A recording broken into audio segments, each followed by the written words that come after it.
Your thoughts on Harry Kane's performance and just your expectations for him this season? For me, the whole team. You know, obviously he's the guy at the end of it, but the way they press as a team, he said it himself, it is just outstanding what they're doing. Hopefully they can carry on like this, but the way they played as a team, to be able to score 10 goals like that, we all know what he can do, and he's been doing it year in, year out, whether if it was at Tottenham or now at Bayern Munich. So goals will always be. But the way they play as a unit right now, it does look good against a team. Yes, we all know maybe it's not the best team in Europe, although they won the Club World Cup. I'm talking about in this competition, you will think more about Barcelona and other teams, obviously, and Paris Saint-Germain. But Bayern does look good. And like I said, I wanted to ask that question, but Peter did ask it.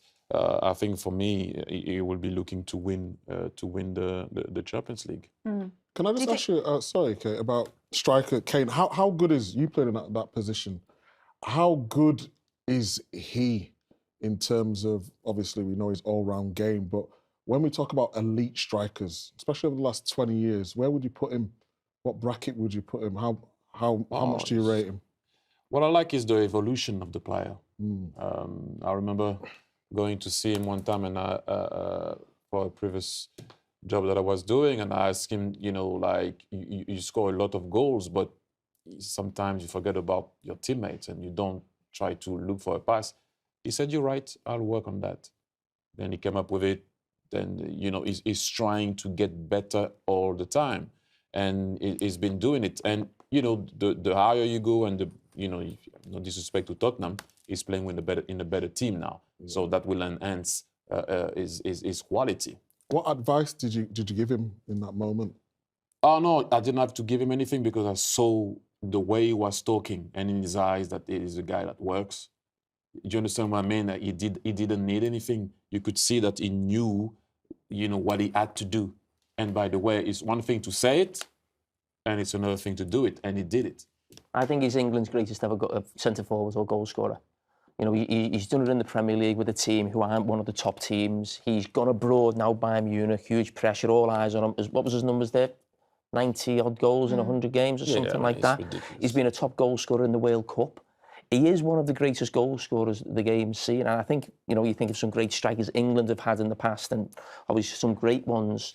So he's got the most. Shearer? You think he's higher than Shearer? No, I'm not. It's not a debate. It was like, I know he's your mate because of the podcast, but he scored more goals for England than Shearer. If he'd have stayed in the Premier League, he'd have got the Premier League thing as well. He's gone abroad to one of the biggest clubs in the world and scored goals. He's like, his numbers are off the scale. I get your argument, and I wasn't saying, but obviously the times are different then. What, he's got 260 goals in the Premier League, Alan Shearer, arguably against better defenders at this time. So when you say... What do you mean arguably? I was a defender probably... Yeah, but centre-halves back then were greater than now. True or not true?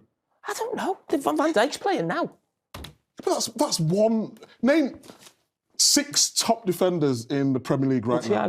Right now. He's not playing in the Premier League now, he's in the Bundesliga. Oh, my God. No, but I think, I mean, the discussion went too far. Like, if we go back to the player, I would say that for me, if we talk about a complete striker, that's him.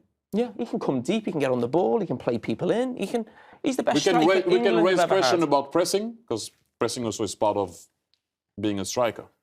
But if we go, when you're on the ball, he can drop, he can ping, maybe he cannot play on the right or on the left, which is different because we all know he's a 9. But this guy is complete. The thing I get a bit thingy with Harry Kane is that he doesn't get the credit he deserves. Now, I've just said something like, I think he's the best, but you've straight away said Shearer, and Shearer was amazing. And I think lots of people would say what you've said. But when you just stack his numbers and his facts up there, I don't know why it's not even just a given that he is.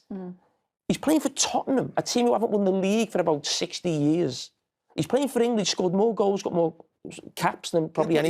He's got more goals than anyone. You can't do it off that. It was... What was it off then? Internationally, it was way harder. Why was it? Why was it? They're back at it. Why was it? England played now in the qualifiers. We have a convo. It's a lower standard than it was before. Anyway, anywho, as you would say. Okay. Anywho.